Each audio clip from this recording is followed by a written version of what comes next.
All right, before we get started today, I want to wish our Vice President Mo Murphy a very happy birthday and born day today. I know he's a little sad because Miami Heat been getting thrashed the last two games, Terrible.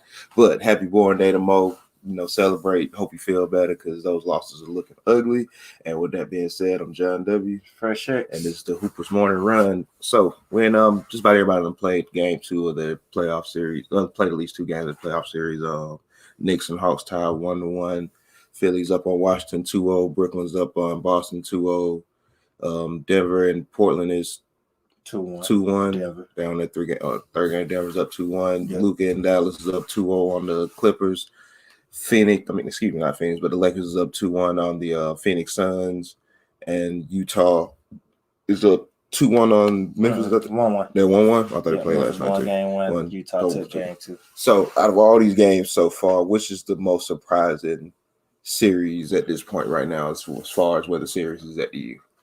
Honestly, just how overmatched Miami looks. My bad. I didn't even bring up Miami. I'm sorry.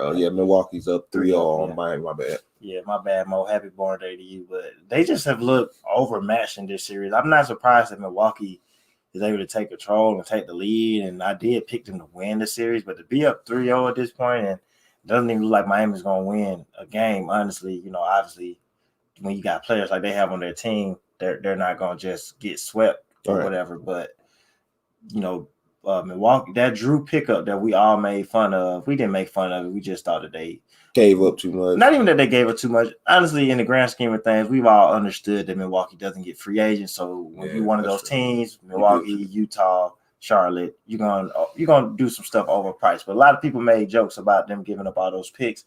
And Drew has the highest plus minus in this series by far. Jimmy Butler has the lowest plus minus in this series by far. And I don't think those are mistakes. So Milwaukee's dominance has just been crazy. I mean, just even look at the game last night.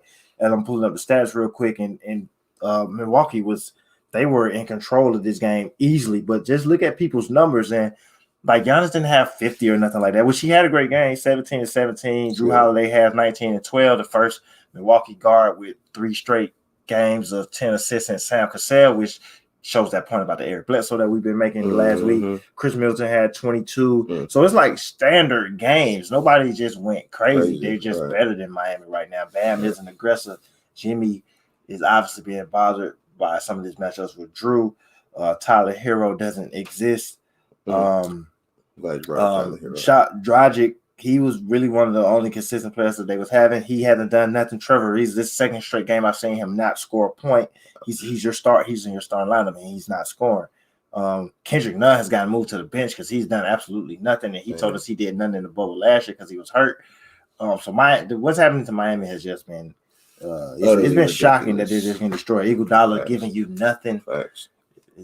Miami's going home before. And just I'm glad you brought up Tyler Hero, who everybody I know after the playoffs last year, a lot of people were saying he was going to be an all-star in at least 2 years because of how he was shooting the ball and how he was scoring this year.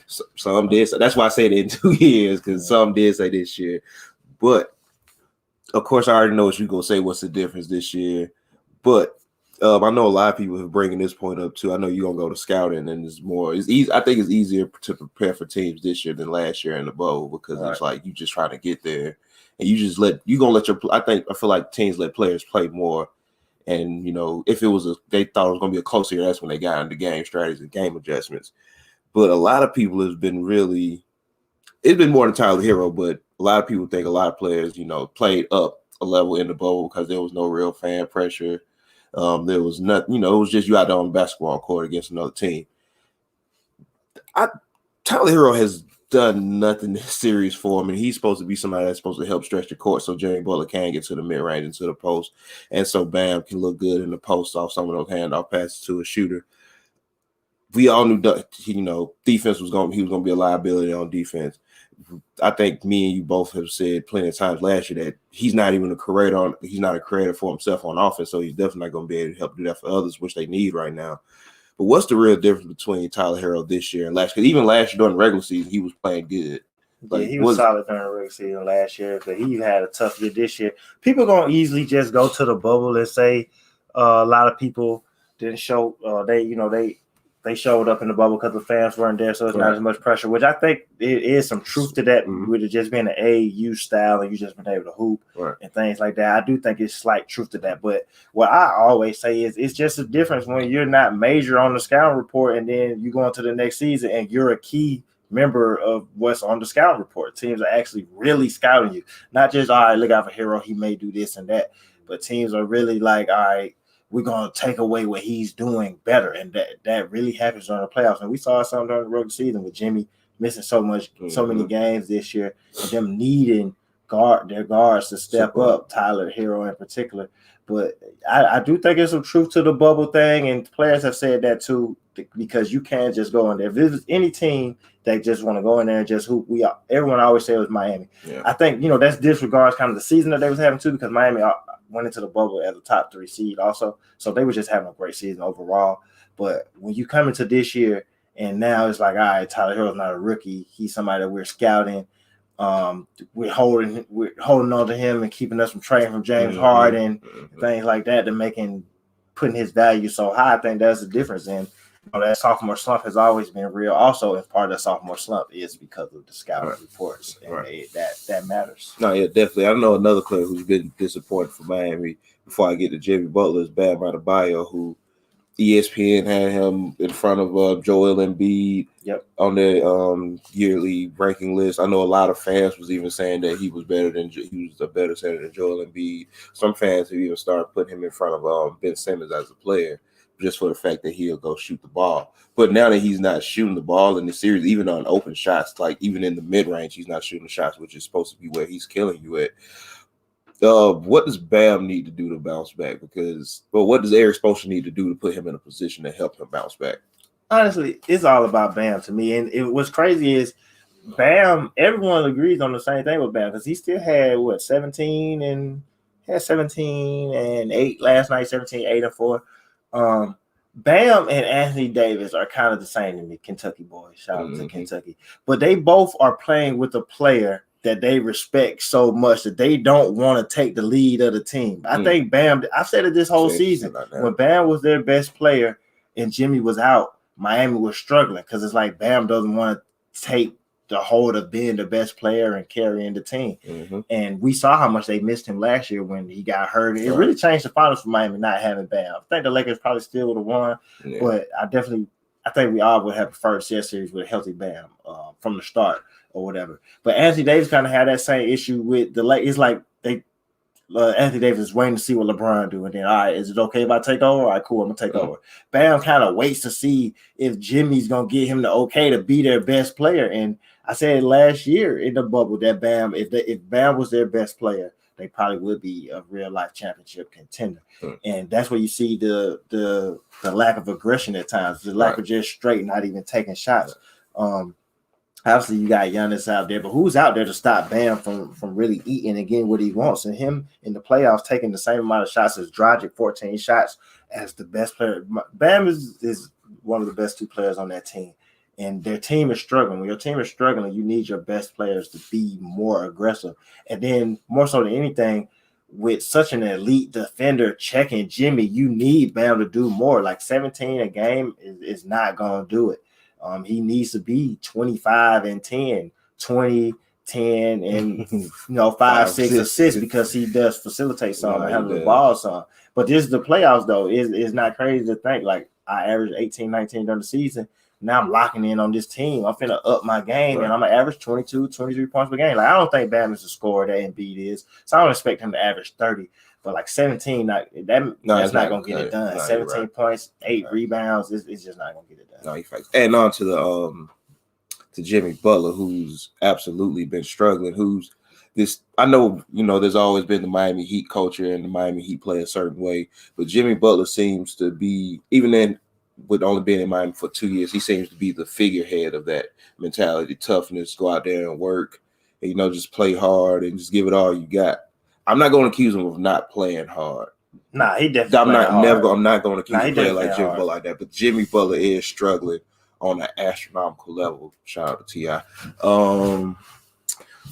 It's hard when you're going against multiple good defenders, and I don't think people's really been talking about how they should be. But when Giannis gets switched on, he's actually taking that challenge of guarding Jimmy Butler on the wing this year. A lot of people asked for it last year. Right. Said I do what the coach tell me to do. Right. And then, of course, like say, you brought Drew Holiday, who's also going to take some of those defensive responsibilities of guarding them. And then Chris Middleton, who's also going to take some of those responsibilities as well. Yeah, put size on it. How does Jimmy Butler bounce back in game 4 to get one win at the minimum? Like, I'm not surprised it is happening to Jimmy, because just being in and out of the lineup all year, not being healthy, I just wondered how this was going to play out when the playoff time came. And this is the worst team for him to possibly get matched up with, just because they have the bodies to throw it. Like you say, Drew is a top 3 wing defender in the NBA. He has been for years now. He's really.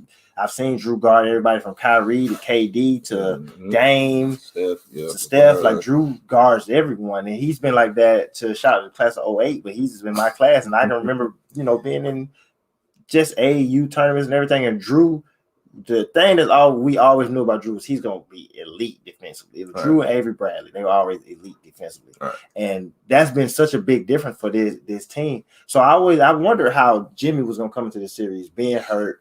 I think he had some COVID issues this year, but being in and out of the lineup, and now they're showing that switch to turn it on, it don't exist for real. Like it doesn't exist. You don't struggle through the year, and then you just turn it on against an elite team that's been bubbling to be a championship type contender for the past couple of years. The Bucks have had the top seed, I believe the top seed minimum the last 2 years.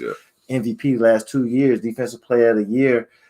Chris Middleton, solid wing player. The Bucks is a good team, and then they had a chemistry for their team or whatever, and they just had a body to throw on them. Like I said, Drew's gonna be on them. We've seen Giannis on them. You can throw PJ Tucker on him because of his size. PJ Tucker's hitting his threes this year. Exactly. That makes a difference. You're gonna throw Chris Middleton on him. So them 4 different players, and all of those players, honestly, the one that's gonna be the least amount of physical with him, truthfully, in my opinion, is Giannis, really, because PJ's gonna get into him. Drew is gonna get into him on the wing. Not saying that Giannis doesn't get physical, he's gonna be the least. Right, he's gonna use his height. Definitely. He's just showing how hard it is to just think I'm gonna wake up and turn it on. And the Bucks are here for some get back. They've been disregarded. Did Miami sweep them last year? No, they won it. 45, I believe. It seemed like a sweep how they kind of just got rid of them. People were talking real, but after that series, people were really down on Milwaukee and really, saying how this might be it for him. Right. I know I was even there saying, Bud, don't get it done this year. He's probably out the door. Right. Honestly. And for the people, because I know there's some people that saying what the Bucks are doing in Miami, they're automatically picking them to come out the East. I mean, their job not done yet to just automatically come out the East, but I think they're just better than Miami at this point. Miami's role players not getting it done. I said after game 1, Miami wasted a great Duncan Robinson game. He's been terrible since then. And the Bucks, they just got their number. No, yeah, definitely. And Eric Spoelstra, before we go on to the winning team, I do want to talk about Milwaukee a little bit. What is Eric Spoelstra do just to get this one win? So you don't want to get swept. Like, what do you do to get this one win? I can't remember the last time Spoelstra got swept. I don't know if Philly swept them a few years now. I believe I think they won one. They won one. So that's why I do think that they could steal a game, because Spoelstra doesn't. He's good with these type of adjustments. I see he tried to make the adjustment, putting Dragic in the lineup because none is starting. I think he's just gonna go into the next game. He's gonna prep the team like he does. I do believe Miami can steal one game, but I'm taking the Bucks to go ahead and sweep them. I think Spoelstra really just at this point I don't even think it's on him. It's on the players. I mean, he made the adjustment. Dragic was hooping off the bench. You put Dragic in star lineup, and he kind of struggled or whatever, but he's trying to make the adjustment. You need Bam to be aggressive, and you need Jimmy to find his shot and facilitate for everyone else. No, yeah, I definitely agree with. Now on the the vets. I mean, you signed Trevor Ariza, you signed Iguodala, right? Well, I didn't count Haslam. I was just saying, a vet now. But I'm just saying they signed Trevor Ariza and Iguodala to play. Ariza to defend and hit threes, Iguodala to be able to facilitate and defend, and they giving them nothing. Trevor Ariza has not scored in 2 games. You're in the starting lineup. And that's not to say Trevor Ariza is supposed to be out there giving you 15, 17. He can't give you 0. No, I absolutely agree with that. Especially as a shooter, and a defender, he's not doing either one of those things. Right. But like I said, I knew it was going to be a problem in game 2 when I seen Iguodala out there at the 7-minute mark. Like, basically played the whole first half part of the second quarter. Y'all not beat Milwaukee like that. Like, Iguodala isn't made for those minutes, right, at this point in his career. At all. But on the Milwaukee, who has total control of this series, And like you said, we didn't necessarily judge the Drew move because it was a move that needed. It was a good, smart move because it was an upgrade from Eric Bledsoe. I don't think Drew has played point guard this much in the NBA since his All-Star year. Yeah, he's made All-Star game as point guard. Yep. So that's clearly the big difference. But what's the big difference with Giannis this year? I know he isn't having the overly statistical games where it's like 35, 15, and 7 or whatnot. But he's playing so consistently, he's playing so good. He's still playing like he's their best player. What's the difference between him this year and last year, not letting them build that wall around him? And Giannis is their best player, but the difference is the consistency at point guard. Even because Drew, he has become more of a 2, but he was traditionally more of a point guard coming up. Right. And even his first years in the league, like I say, his last All-Star now was at point.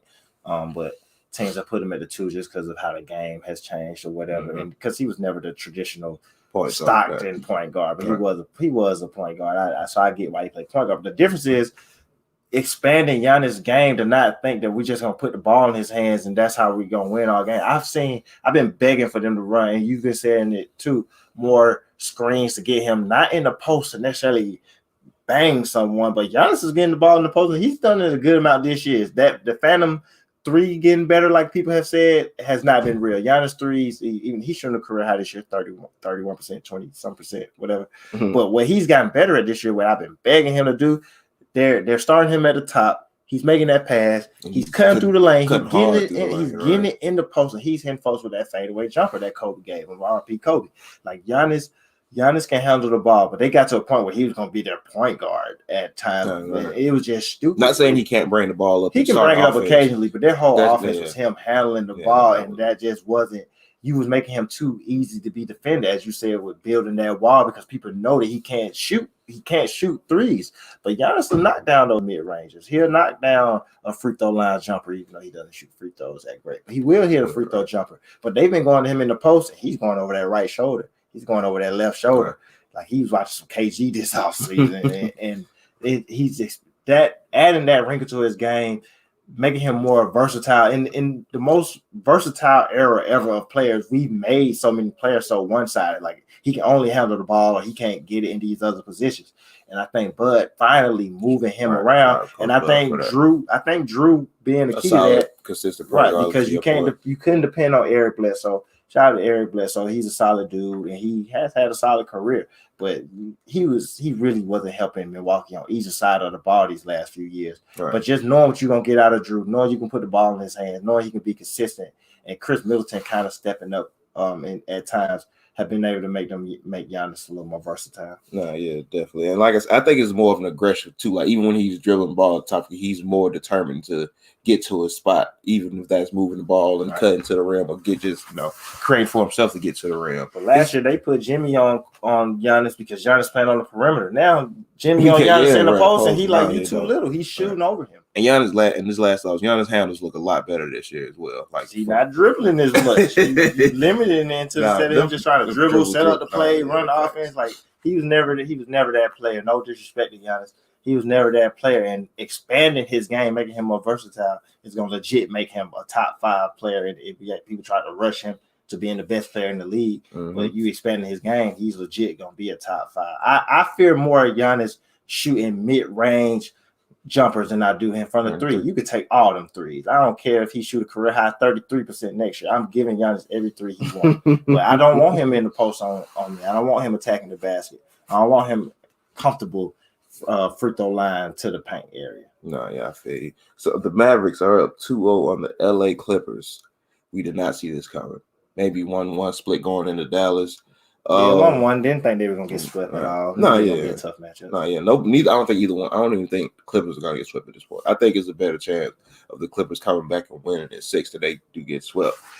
But it seems like I know Rick Carlisle came out. He was quoted saying he tried not to run so many plays because Rondo know all their plays. First and foremost, let's change some of those calls up on those plays so he won't know what plays y'all running. That just sounds cool to say. Rick Carlisle has never ran a ton of plays. Flow offense is how they won the championship. But Luka, who's been the absolute star in this series so far, even with Kawhi and Paul George in it, and they haven't played bad. 41 last game from Kawhi. Right, that's what you want to see, but Luka is just dominating this game in a way that I don't think either Kawhi or Paul George is going to be able to do really catch up, honestly, even to win the series. For whatever reason, the Clippers keep putting Pat Bev on Luka, and Luka's just showing that he's too small to guard him in the post on, because that seems like what Luka do. He know you got a smaller player on him. He's gonna use his height to an advantage because Luka's already 6'8", listed as 6'8", so it's gonna be not too many players who's his height or his as strong as him. Right. How do the Clippers? I already know what you're gonna say. Put Kawhi, Paul George on, but realistically, what do the Clippers need to do to stop Luka? Because it seems like he don't care about being on the scouting report because he's always been on the scouting report. Right, stopping Luka really not even a problem for me. Luka is Luka. Luka averaged 30 last year. We knew he was gonna do this. You can't let Tim Hardaway get 21 game one and 28 game two. Dorian Finney-Smith 18 points in one of these games. Chris Hopson. It's everybody else that's killing the Clippers, and the Clippers aren't getting that same production. You get none from Marcus Morris. Zubac has been terrible in this series. Patrick Beverley is a liability offensively and defensively. I don't know why Ibaka haven't been starting, but Ibaka hasn't gave you nothing. Rondo haven't gave you nothing. Nobody other than Paul George and Kawhi is actually doing anything. And I think that's more of a problem than Luka, because Luka, he hit the game winning shot last year. His career average in the playoffs is 32 points per game. That didn't just start this year. It's 32 a game. He was hooping last year, but last year Porzingis didn't give you as much, and then he got hurt. He was already missing Powell, but the others wasn't doing what they were doing. So now you got Luka, Luka's a top 10 player in the NBA. He is. He's a top 10 player in the NBA. He's a definite serious contender to be the best player in the league in a couple of years, and one of those players that you have to, you already got to count for him every night, but a player that you come to the season knowing Dallas is going to be in championship contention because Luka's going to be in MVP races and stuff like that. Right. But when you letting the others kill you and your others aren't stepping up, that's just going to, like, how you waste a 41-point game from Kawhi, and Luka's going to make them tough shots. I honestly don't mind them. I would put Paul George and Kawhi on him and Marcus Morris just to give him some size. And at the end of the day, Luka's going to score 30. But I'd rather him get 30 on 25 shots, 23 shots than having him score 30 on 17, 18 shots, and then he getting 10 assists, then he getting 9 rebounds. Tim Hardaway averaging 23 points in this series. Like, stop him. That's the problem. No, I agree with that. If he getting 30 on 25 shots, he's probably not playmaking for his teammates. And right. He's really, y'all got him like tunnel vision more on offense. Quick question before we get out of here about the Clippers. Is Ty Lue job safe if they don't win the series? Only way I think his job is a problem is if they get swept. I think he's definitely going to be on the hot seat if they don't win. Yeah, of course not this offseason. I know they're going to. If they don't win, if it go 4-1, even 4-2, you think he get fired this offseason? I don't think he would, but if it popped up that he got fired, I wouldn't be like, oh, why did that happen? Right. Because, like you said, the fact that he does keep running that Patrick Beverly on Luka thing is like at all. Make some $64 million man. Right. It's like make the adjustments or whatever in the series. That's what these series are about. One team is doing something well, you got to adjust.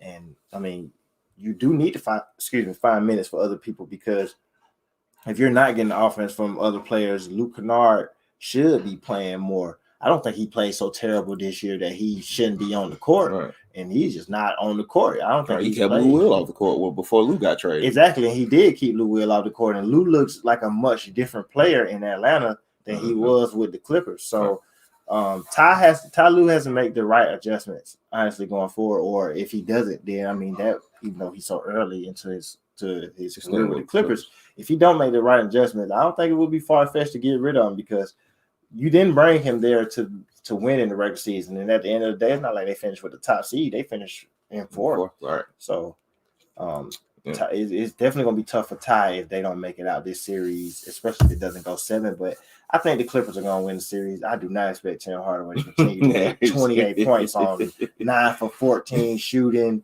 Like, I don't think that's going to keep happening. I feel you. And I don't think Josh Richardson is playing right now. I think he's out of the lineup, actually. Yeah, Josh Richardson, he's played some. He hasn't played a ton either. He hasn't killed them too much, but Jalen Brunson had a really good game last game. Like I said, Porzingis is hooping. Finney-Smith is giving them something.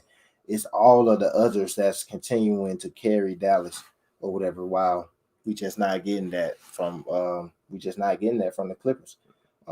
Reggie Jackson haven't given them much. Batum. Remember everybody like Terrence Mann. Where has he been? So the Clipper players got to step up. No, yeah, definitely. And shout out to Tim Hardaway. I don't know if he looking like his pop. Shout out to crazy Chris LeBron, but he is hooping definitely. It's hard to like your pops when your pops is the Texas two-step. Right. All right, on to one of the more important series and one of the more balanced series in this: the Atlanta Hawks versus the New York Knicks, tied 1-1, coming back to play in Atlanta tonight. Right. Nate McMillan kind of blew that game in the third quarter. No lead guard. Oh, yeah, that's definitely the Clippers' problem. And then they didn't even really address it with Rondo, even though we thought it would. But because Rondo not playing there just like he wasn't playing in Atlanta. Right, because he don't see them as a championship team. Right. Boom. I think and that's how Rondo operates. But this is one, like I say, the Atlanta Hawks and the New York Knicks is one of the more evenly matched series, in my opinions, as far as roster goes and coaching goes, and even the styles go. Because I know Atlanta seems to be a very offensive team, but Nate McMillan preaches defense first, which he has them playing very well. But Nate McMillan kind of lost that game for him in the third quarter, and I think we both can agree on that. Yep. Shout out to Derrick Rose, who won that game for the Knicks, as you like to say, in that third quarter, which was so pivotal. 38 minutes for Derrick Rose. You think Tibbs throw him out there a bunch tonight? 38 game 1, 39 game 2. He's leading them in minutes, period.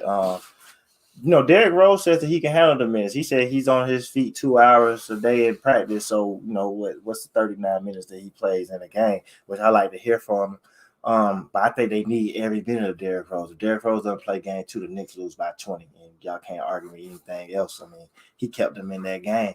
And I do kind of blame Nate for that game because, when the Knicks went on their run, it mirrored game 1 as far as how they had a little lead, they stayed with it, then you go back to your starters. But the difference between game 1 and game 2 is the Hawks had almost a 20-point lead, so y'all are reeling. So you got to kind of break that lineup, and that's kind of been the downfall of Nate in the playoffs, is making those adjustments. Not just Nate, period. Coaches like Nate, period, who you play deep rotations during the regular season, and then during the playoffs, you don't want to cut those rotations as much because it's like, oh, this is what got us here. But the playoffs is a different beast. You can't play every game in the playoffs like you do during the regular season. It's just different. Right. But in that third quarter, Derrick Rose was unguardable. He got into the paint whenever he wanted. He made every shot that he wanted.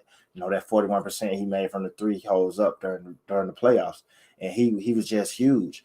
But I also think with Nate sitting, Trey and Bogdan, Trey came back and he was okay. He made his first 2 shots, but Nate McMillan kind of iced Bogdan out of the game by Bogdanovich out of the game by sending him on the bench for so long. And John Collins was in foul trouble all night. So I looked at one point, I was just looking at the game, and I was like, why isn't John Collins even on the court? I had to realize he had 5 fouls in the third quarter. So he wasn't playing at all. Derrick Rose was so key, and they finally got a little bit of life from Julius Randle, right. And even slightly some life from RJ Barrett as he made a couple of shots in the series or whatever. But it's been it's looked like an evenly matchup series, but I think Trae Young has honestly just been too much for the Knicks. They were able to steal that win, but I don't expect them to win in Atlanta. Honestly, their guard, you're gonna have to. I mean, it is a good question that you ask. Can Derrick Rose continue to play these minutes? Because if Derrick Rose isn't playing almost 40 minutes a night, I don't know what the New York do. Right. What New York does at guard, because he's also defending. He's trying to defend. Quickly, he didn't do nothing in game 2. Elfrid Payton, I don't even think he played in the second half. He starts something. Yeah, I mean, he didn't start the second half. No, that's how Derrick Rose played the whole 4th, because he just went with Derrick Rose. He's giving them nothing offensively or defensively. So game 3 is definitely going to be a big game. I think Atlanta can get it back right there. Right. They were in control of that game easily. Trae got whatever he wanted. Like, he can do what he wants out there. I also want to say for the Knicks, they did a great job of keeping Capella off the boards in the second half. He had 9 rebounds going to halftime. I think he finished the game with 11 or 12. But they kept him off the boards. But Gallo does have to step up. He was brought in for these situations, even though he's never really had that playoff success like he, as an individual player, like you think he would. Like, he's never just been, let me go get my team some buckets so we can get at least one win. Right.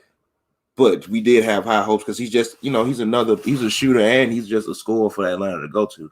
But I think Atlanta also fell into that tricky trap that we split the series. That's cool with us because we going home, which should never be cool with any team. Yeah. Championship contender or a team just happy, or just a regular playoff team. Yeah, I think that had something to do with how Nate was playing his lineup because it's like, all right, we already got our game, so if we lose this one, not that it doesn't matter, but it doesn't matter. Man, I think you got to put your foot on right because you never want to lose momentum going into the next game, honestly, and that's what can happen in these situations. Right.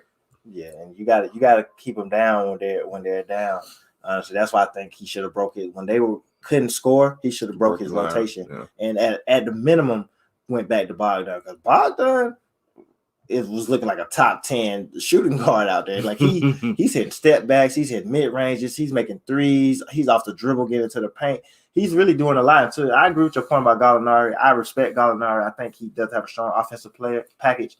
He's always been severely overrated to me, though. He's never lived up to his potential for real. And he's hit and miss. He's there sometimes, but he was missing a lot of shots that he should have made. And I think getting rid of the Mohawk will help. I know it sounds crazy, but yeah, he looks crazy. You're not Robert De Niro, and this ain't Taxi Driver. Right. You ain't winning no Oscar for that. But Capella having one offensive rebound doesn't help either, because that means like we're not getting those extra shot opportunities to kick out to some of those shooters like Horter, Trae Young, or Bogdan. Like I said, he finished the game with 12 rebounds. He had 9 at halftime. They did a great job keeping him off the boards. Great job for real. Exactly what it sounds like. On to before we get there, who you got Friday night versus the Hawks and Knicks? I got the Hawks because Derrick Rose has been key for the Knicks all year, and they're not slowing down Trae at all. They're not. The chance, the spitting on him, none of that's working. It's not working. I mean, he had 30 last game, but Julius kind of got in the rhythm. So I think the Knicks hope that they can get something out of that. I think he's playing way too erratic right now, though, and he needs to just kind of settle himself, which he did a little bit more in that second half, which why he was able to knock down some shots. But I got the Hawks. I don't think they have nothing for Bogdan and Trae. And if Nate doesn't fall into just if Nate shortens his rotations, recognizes that, had a sense of urgency with that, I think they'll be fine. Julius Randle and RJ Barrett do need to play better, especially Julius Randle, who came into this as the most improved player, all-star. People want him in top 5 MVP conversations. All deserves conversations. No, they absolutely are. But you can't in game 1. What he go 6 for 26 for 15 points, something like that. Yeah. I know game 2 he bounced back and he had some clutch shots for him. He bounced back in the second half. He didn't make a shot till the second quarter, like deep into the second quarter. So you as their best player and the player, like you've been saying all season, Derrick Rose carries them there until Julius Randle is comfortable getting into the game and getting the shots up and start making shots. RJ Barrett, who's supposed to be their wing scorer of the future and of now, you also have to be better. You really can't 6 for 23. Appreciate it, Prezi. But yeah, you can't. You know what I'm saying? Outside of DeAndre Hunter, who's coming back from a kind of a lengthy injury, they really don't have anybody that can defend RJ Barrett on the wing, especially with his size. I don't think RJ has the offensive package to do what people think that he can do, and that's been an issue. He's real indecisive with the ball at times. Even when he has Trae on, he just needs to make quick moves and get to the basket. But he did knock down some threes in the second half, some big threes too. Bullock even hit some big threes. He hit some big threes for them also. So they got to run with some of the things they did well in the second half. But the key, if Derrick Rose holds up, then that's going to be a problem for the Hawks. And I hope he does hold up, because I'm definitely, as an Atlanta native, I'm definitely cheering for the Hawks. But it was great to watch Derrick Rose just go crazy in that third quarter. I'm talking about the layups he was making, the reverses, the headsies, like he was knocking down his threes that some people try to question. Can he really shoot threes? Because he shot 41% from the field from 3. Like I said, this year, just watching Derrick Rose and watching him hold up with them minutes and really put this team on his back and be like, yo, we're not finna just lose like this. Have been great for real. So, they've questioned if Derrick Rose should start, and part of why he hasn't started is because of we know we're gonna throw these minutes at him, because Tibbs haven't thrown the minutes at him. Tibbs gonna throw minutes at you, so it's like you don't want to put too much on him. I do think that he should continue to come off the bench just because he can change the game for them in that way, and also you're starting facilitating through Julius Randle. So that kind of keeps them from stepping on each other's toes until they really need to play together. But Elfrid Payton has been terrible. So it's like Maybe I would start quickly. I wouldn't go to Frank. Because Frank hasn't played, so you can't. It's just crazy to just think, we're just gonna put Frank into it. Frank hasn't played at all. I don't think he played at all in game 2, and he put him at the last minutes of game 1. So I'm definitely not going to Frank. As I'm looking, Frank didn't play at all in game 2, so I'm not going to Frank. I probably would start quickly and just give Derrick Rose. Keep giving, because if nothing else, quickly brings you another offensive player. If nothing else, you can come out with some extra firepower. Right, quickly didn't do much in game 2 either, but he's not playing afraid. He's still pushing the pace of the ball, and he's been better than Elfrid Payton. Everybody, I've been better than Elfrid Payton. I ain't even played in the playoffs. But on to the Lakers Phoenix series before we get out of here. We're gonna talk about a little more stuff. But I don't know what you're gonna say, but what's the deciding factor in this Phoenix and LA Clippers Lakers series so far? 2 things for me. One, I hate to say it, but Chris Paul doing the Chris Paul playoff thing. I mean, getting hurt in the playoffs, which you can't predict when you're gonna get hurt, but it's just like a thing that happens I hate to say it, and it probably sounds terrible, but as soon as Chris Paul got the shoulder injury in the game, where I was like, there it goes. That's literally what went through my mind when it happened, and I know that sucks to say, but especially on a team that was kind of prime. This was a team you could see being successful in the playoffs because of that. Right, especially because you got Ayton, who's playing amazing. Shout out to him, because I thought he was playing a little soft with how he wasn't grabbing rebounds and just getting up the ball, but he's holding his own against one of the best players in the league, against Anthony Davis. Devin Booker had such a great game 1, but now you're kind of changing their roles because you don't got Chris Paul out there to facilitate. And the difference is Anthony Davis wanting to be the best player on the court. Like 30, I said on Couch Coach Live the other day, shout out to Couch Coach.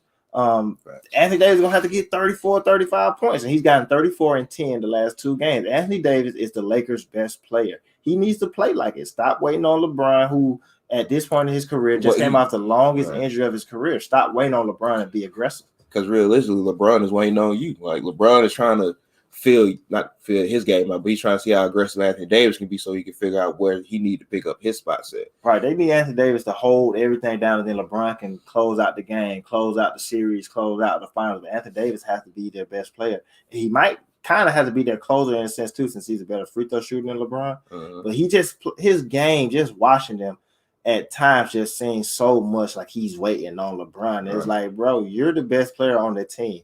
I know everyone have fought the decline of LeBron over the past couple of years because LeBron has still been so amazing, and the decline of LeBron is better than everyone in the league. That's not Kevin Durant, but Anthony Davis is becoming their best player, and they need that at this point. If Anthony Davis, I say on Couch Coach, if Anthony Davis can carry them at least to the Western Conference Finals, LeBron can get them in the finals. Well, what does Phoenix need to do better? I already know Devin Booker has to be better, not as just a scorer, but he also has to figure out ways to help facilitate for the rest of the team, while Chris Paul who's going to play, but he's injured right now, so he's not going to be able to play those Chris Paul minutes like you need him to. But what does Phoenix need to do to pick up a game this next game? I'm not going to lie. It probably loses them the series, but I don't think Chris Paul can finish it. Like, he's giving them nothing. He had the worst plus minus on that team. I know in game 1, he couldn't even dribble the ball after the injury. And even in game 2, he couldn't. He's dribbling the ball, and he's consistently losing it. I think he had 7 points in the last game. 7 points, like 4 or 5 assists. I think you just got to sit Chris Paul and go with Cameron Payne, because Chris Paul's clearly hurt, and Cameron Payne is, I think, the only player that had a positive plus minus in the last game. But you just got to go with Cameron Payne, and then I know it sucks because after Cameron Payne, you don't have another guard. But to your point, that's when you kind of just put the ball in Devin Booker's hands from there, and he kind of switch up his mind to kind of facilitate a little more. But that hasn't really worked for Phoenix in the past. You kind of really want him to be in score mode and facilitate when you can, because his passing isn't the problem. He makes some amazing passes out there, like that swing pass everybody throws in the league now to the corner. He's top 5 at that. Like, I seen him hit some people. I've seen him hit some of those swing passes to the corner that have just been amazing. But Chris Paul if you hurt, you're hurt. And in the playoffs, it's not the time to be like, I'm hurt, but I'm going to play if you're hurting the team. If you're not hurting the team, cool. But he's a liability. It's a liability out there. And like, not even just because it's scoring, like you said, he can't even dribble right now. So, and like I said, it sucks because it seems like a team that was kind of tailor-made to get to the Western Conference Finals with Chris Paul as the figurehead, as the leader, as the spearhead of this team, with Devin Booker being such a dynamic scorer and DeAndre Ayton being a dynamic young post player, and to get hurt like that basically the first 5 minutes of game 1 doesn't really help the situation out. Devin Booker, you should work on getting double teamed more in the offseason. When your vets talk to you, whether it's the regular season or off season, you working out, you listen to them. And Joe Kim Noah is a respected vet over here, and he is in the league. And when he said that, Devin Booker, you better listen because he's been in the playoffs and he know what it's like. Right. But Blake, you think Lakers close it out at this point? Like I said, Chris Paul's kind of hurt. They don't campaign. I had Phoenix in this series, but with Chris Paul hurt, I don't see, and Anthony Davis been aggressive, I don't see how Phoenix beats them. DeAndre Ayton is playing well. I think Booker is going to play better than he did in the last game. But I think they need, and Mikal Bridges is going to have to give them more. He didn't play well in the last game, scoring-wise. So he's going to have to step up like he did in game one. Jay Crowder has Jay Crowder, but he got to also not be playoff Jay Crowder as well. Right. He's giving them nothing either. But I just don't see how they win the series without Chris Paul being healthy. So I would take the Lakers to close it out, honestly.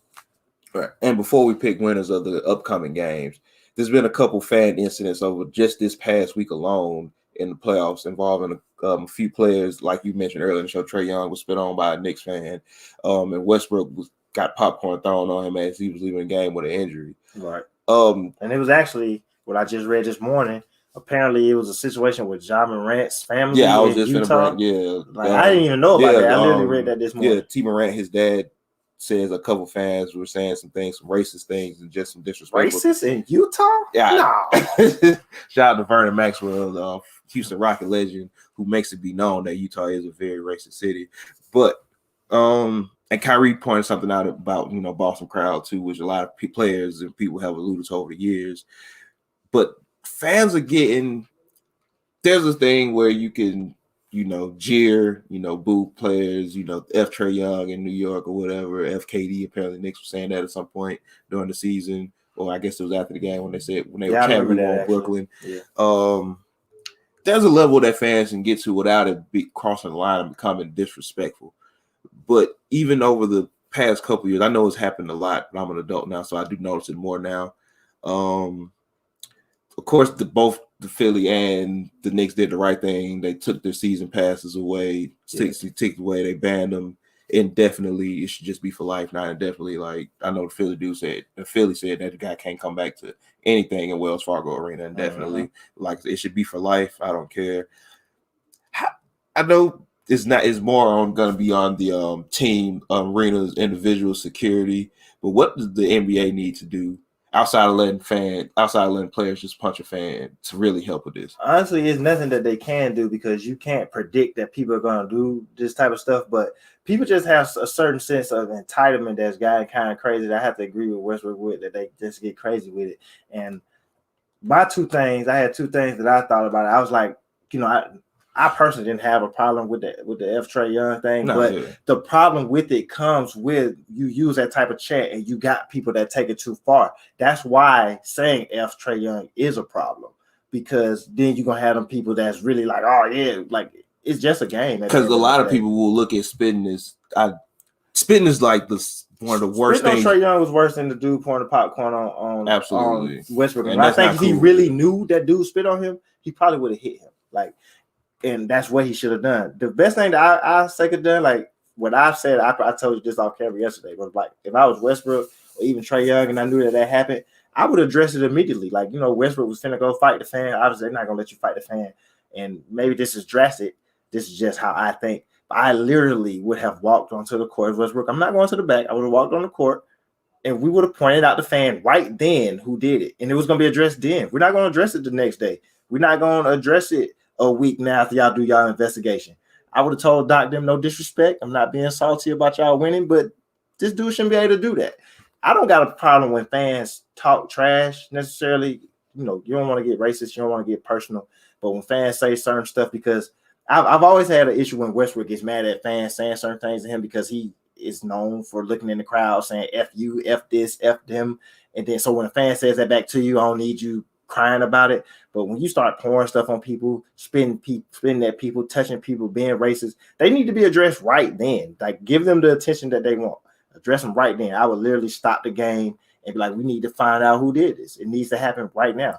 More particularly, for sure, with the dude that spit on Trae Young. It was crazy in a pandemic. you could have spit on the people that was in front of you because it wasn't like, I mean, he was close to the bottom, but he was right there with Spike Lee. It was another. He could have spit on Spike. Yeah. So what happens if you spit on another fan, or you just catch the residue of it while you spitting on the court, or even the dude pouring the popcorn, and now you pour it on somebody's kid or something like that. Like, this stuff is lame, and it comes from people just being so overly entitled. They do need to be banned. Like I said, they need to be banned from life. I wouldn't let them buy a ticket. I know it's like, how do you identify this guy in any arena that they go to? Because they could like, well, I go watch Philly play in Boston or something, which is right there. Yeah, I wouldn't let them in any games. Like, they shouldn't be. It should be a way with the NBA. Like, you get those tickets, you can get their names and their IDs, and not let them in either way. But only thing that's gonna happen next, and this is why the Malice in the Palace was necessary, because that dude shouldn't have threw that drink on Ron Artest. These players who you would never do this to in person, they just gotta knock a couple of y'all out, and then it's all good.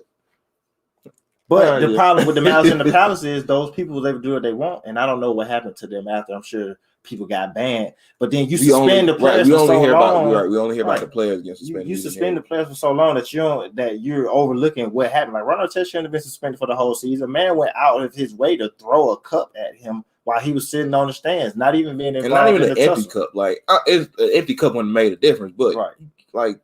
Well, we seen people throw batteries at players. Right. They, like I said, this isn't sadly the first instance of somebody trying to spit on a player. When folks need to be made famous right then in the moment. That's what you want. That's what you about to do. Right. And before we get out here, Kyrie brought up an interesting point about Boston, which a lot of media, not even just media members, but a lot of people flipped on him because of who he is, and they have never let him go because of who he is. But he said that, when he returned to Boston, I don't think he said anything that was overly drastic. He just said, he said he hoped the fans don't be racist. He don't want to hear none of that extra stuff.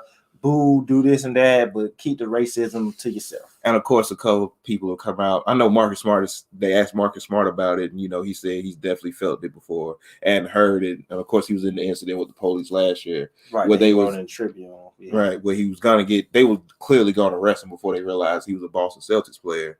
But Danny Ainge came out and said, he's basically said he's never witnessed any racism in 26 years. He's never heard it from the players either. Right.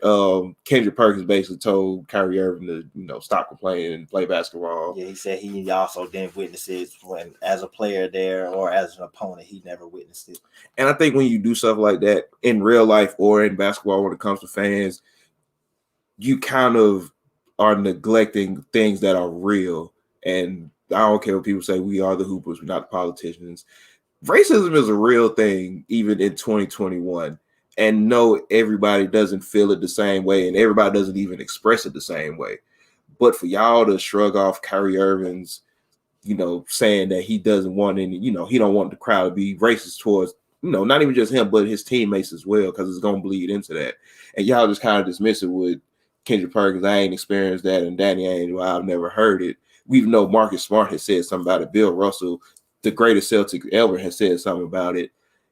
And y'all just dismiss it like that. That's not good, especially Kendrick Perkins, you as a black man. You don't do that to another black man, like, ever. As somebody said on NBA Twitter, apparently Danny Ainge has never talked to his black players before, because Marcus Smart literally wrote in the Players Tribune last year about the racism that he's experienced in Boston. And he said, Marcus Smart said that, it's weird for fans to be so racist towards the other players, and then they're cheering for you because you're on the team. And it is weird. And I definitely got a problem with Danny Ainge saying what he said, because I got a problem with anybody to do that stuff, period. Like, in 26 years, I've never heard this, but like, have you never heard Bill Russell talk? Because he's talked often about the racism he felt as a player, as a coach, and later on there or whatever. So you never listened to Bill Russell. And my biggest problem, though, is with Kendrick Perkins, because there's too many overall black people like that in the world, where someone addresses something happens and you got the guy that's like, oh, well, this has never happened to me, so you should just be quiet about it. Right. And that's the issue. How can you, as a black person in a city that we all know that's been called out for being racist, how can you come out and say, and you from the South, Kendrick Perkins, you know what racism looks like, outwardly and inwardly. Like, come on, man. How can you say that that what he's saying is not real because of what you play with on the team? So you got too many people that do that type of stuff. Nah, yeah, definitely. But like I said, so the game's left Philly or Washington. Actually, Washington not winning the game. That's Westbrook. And for all you Westbrook defenders, shout out to Westbrook in the season he had. But this is the problem that people have with him and why they bring up when we're talking basketball, the issues of you play this way a particular year, and then when it's time to get wins on the board and do what you've been doing, he hasn't had a triple-double yet. It's only been 2 games. He hasn't had a triple-double yet, and that's been how they win. And it seems like when he's not providing that, he's not overall interested. I don't think he had a triple-double in the wild card games either, though. He didn't. So, that's where people hold that on him, because it looks good when you're doing it during the regular season, but it all comes up. It all adds up to no wins when it really matters. Because you're not doing it when it matters. Brooklyn, Boston. Yeah, Brooklyn is that's going to be a sweep also. Boston, I never thought they was going to win the game in that series. You only got Jason Tatum. And that's really it right now. They just not providing enough offense, and Brooklyn is clicking. So, all right. What's the not Denver, but Utah, Memphis. Shout out to Ja Morant, 47 in game 2. I think Utah wins that in 5 though. I feel like they were hot coming into game 1. Mm-hmm. You get that big win against the Warriors to make it into the playoffs. Ja just being the dog that he is gonna steal wins whenever he can. So I definitely got Utah in that series, though, especially now with Donovan Mitchell back. Right. But it's great to see Ja hooping in the playoffs. 47 in the playoffs. He's Allen Iverson 2.0. Utah. I mean, not Utah. I'm doing it wrong there. Denver, Portland. That series has been crazy. Shout out to Jokic in the big game he had last night, looking like real MVP-ish, 36 and 11. I thought that Portland would win that series. I still think it's gonna go 7, and I'll take Portland in 7. I think Dame is good. He's unguardable out there. Quick question before we got here. I know a lot of people have been calling for it, but if Portland doesn't win this series, you think that's kind of it for Terry Stotts? I'm not gonna say for the roster. I think they bring the roster back together. But you think if Portland loses this series, they probably get rid of Terry Stotts? Yeah, I mean it's gonna be roster changes possibly too. Because if I was Portland, I would shop CJ, but that's a conversation for another day. But I think Stotts, he's been there for a couple of years. He's been successful there, but never really gotten him over the top. And if you lose in the first round this year, that's consecutive first round losses after making it to the conference finals. So that's usually cold for we're going to get a new voice in there. Not even necessarily because Stotts is a bad coach. I don't think it's 100% on him. I think Portland hasn't – when you're a team like Portland, like Milwaukee, like Charlotte, you just got to overdo some things sometimes because you're not getting no one to sign in Portland. And that's why I say I think they got to trade CJ. You're going to have to give us some picks you don't want to get, and you just got to kind of hit big because you're not drafting high. The last time you got drafted high, you got Dame, and Dame's so good every year. I mean, CJ, he was at the bottom of the lottery.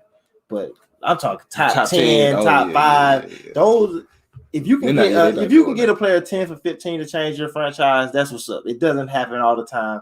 You don't always get a Giannis or a Kawhi Kobe. Right. That doesn't always happen, but it happens, obviously. If you're trying to change your franchise, you probably got to get that player in the top 5, but at least the top 10. And Portland, Dame doesn't miss the playoffs, so you're just never going – you're not even going to get a lottery pick with not missing the playoffs. Right. So you're just not getting a top 10 pick. So they really just going to – CJ is their best asset. And CJ just don't step up enough for me in the playoffs. So I would let Stotts go, and I would be shopping around CJ and seeing what else I can build around Dame. Shout out to the loyalty. It's not even just about the loyalty that Dame has with Portland. I think he's comfortable there. He has a family there. Right. He's from the West Coast. Right. So shout out to his commitment to Portland. I'm not even going to say his loyalty, his commitment there. But they need to continue to put good players around him. And sometimes you got to overpay for Gordon Hayward.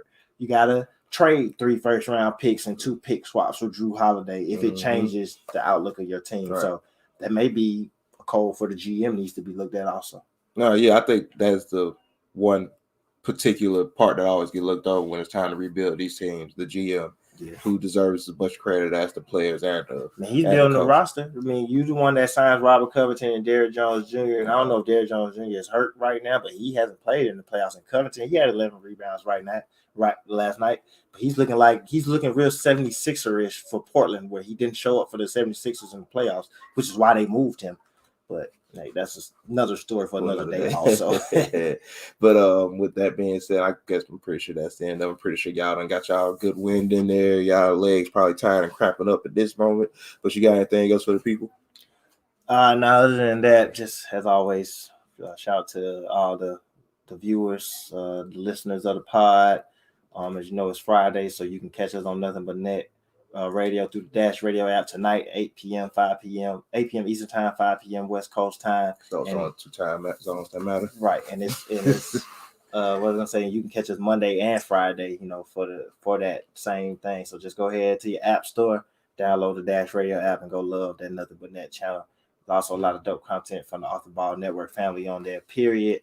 Shout out to Breaking the Game. Shout out to Chris LeBron and Off the Ball Pod show that's on. Shout out to Mo and Chris and Jelani doing the 2K. The 2K show on there. So Off the Ball Network is kind of taking over Nothing But Net channel also. So and shout out to the Off the Ball Network. Period. As you know, we're here every Friday for the Hoopers Morning Run. Off the Ball Network's Facebook page, our Twitter page, and our YouTube page.